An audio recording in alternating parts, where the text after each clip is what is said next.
दिनै जोङो जानो गोनां जिथुनाखि सिलापथार दखरा खौसेथि बर' सुबुं आफादनि नै बोसोरारि जथुम्मा डिसेम्बर दाननि 11 आरो 12 अक्ट'आव जों लादों। बिनिनो बानजाय आफाद जोङो दाख्लै थांनाय रबिबारखालि दानाय जाबाय। दिनै बिथांमोननिनो दालाय आफादनि बिबानखौ जों दिनै गथायदों। बेयाव बिथांमोनहा गासिबो नुजाथिफैनानै दिनैनि बे मेलखौ जाफुंसार होदों। बबे थारिखआव बेखौ लानाय जादों मा दिनाव खुंफुंनो सानदों? डिसेम्बर दाननि 11 आरो 12 दा बेहाय सुनिबार आरो देवबार गोलैयो। जों माखासे बिथिंखौ नायनानै जे जोंनि गेजेराव गोबाङानो साख्रिआवलाबो दङ, बेनिखायनो बिथांमोना सम मोननाय बायदियै जोङो सुनिबार आरो देवबारखौ लानाय जादों। बेयाव मा हाबाफारिखौ लानानै बिथांमोना सावरायनाय जादों?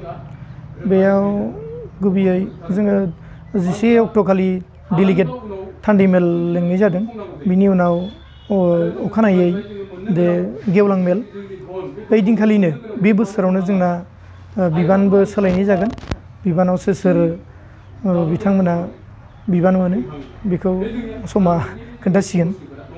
दिनैनि बे हाबाफारिनि गेजेरजों नोंथांमोननि ओनसोलनि सिलापथार दखरानि गासै रायजो राजाफोरखौ माबायदि बाहागो लाफैनो थाखाय खावलायगोन? जोङो ओरैबायदि मोनसे सिन्था खालामदों जे जिथुनाखि खौसेथि बर' सुबुं आफादनि मेल होनना बुङोब्ला दिनैनि थारिखआव गोबां माने लोब लोब फैयो। अब्लाबो जिहेतुनाखि जोंना बाजेटआ खम, जों आलासिखौ लिंहरब्लाथ' जाहोनाय लोंहोनायनिबो मोनसे दायित्व थायो नालाय, बिबान थायो।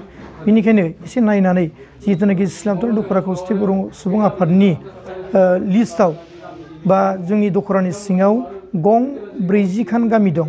बे गामिनि गंफ्रोमबो गामिनिफ्राय जोङो 10 जन खरै जोङो लिंहरनायनि बेब'स्था खालामदों। आरो गुबुननिफ्राय जोङो जिल्ला आफादनि, जेरै खौसेथि बर' सुबुं आफादनि जिल्ला आफादनि, ओमफ्राय आइजो अनसाय आफादनि जिल्लानि, सेन्ट्रेल बडिनिबो माखासे आलासि फैगोन। बेयाव गोबां माने मानसिफोर गेदेरिं जागोनखौ जोङो मिजिंथिदों। गुबैयै बे बोसोरारि जथुम्माखौ मानि थाखाय खनले बोसोरै खुंफुंनो गोनां जायो आफादफ्रा? सायाव मा बुंदों?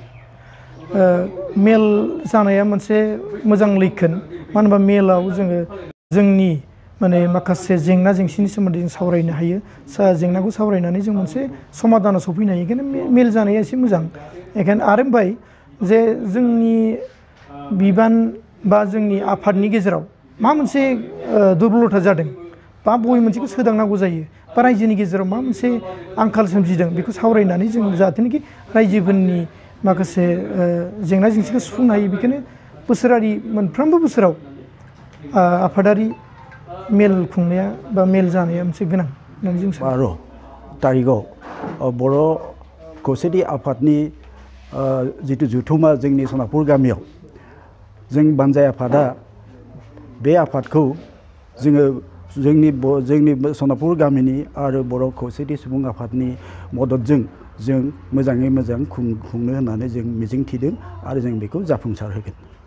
जों बानजाय आफादनिफ्राय जों बयबो ज' जानानै बे आफादखौ जाफुंसार होनायाव जों गोसो गोरबोयै मावनानै बे आफादखौ जों जाफुंसार होगोन।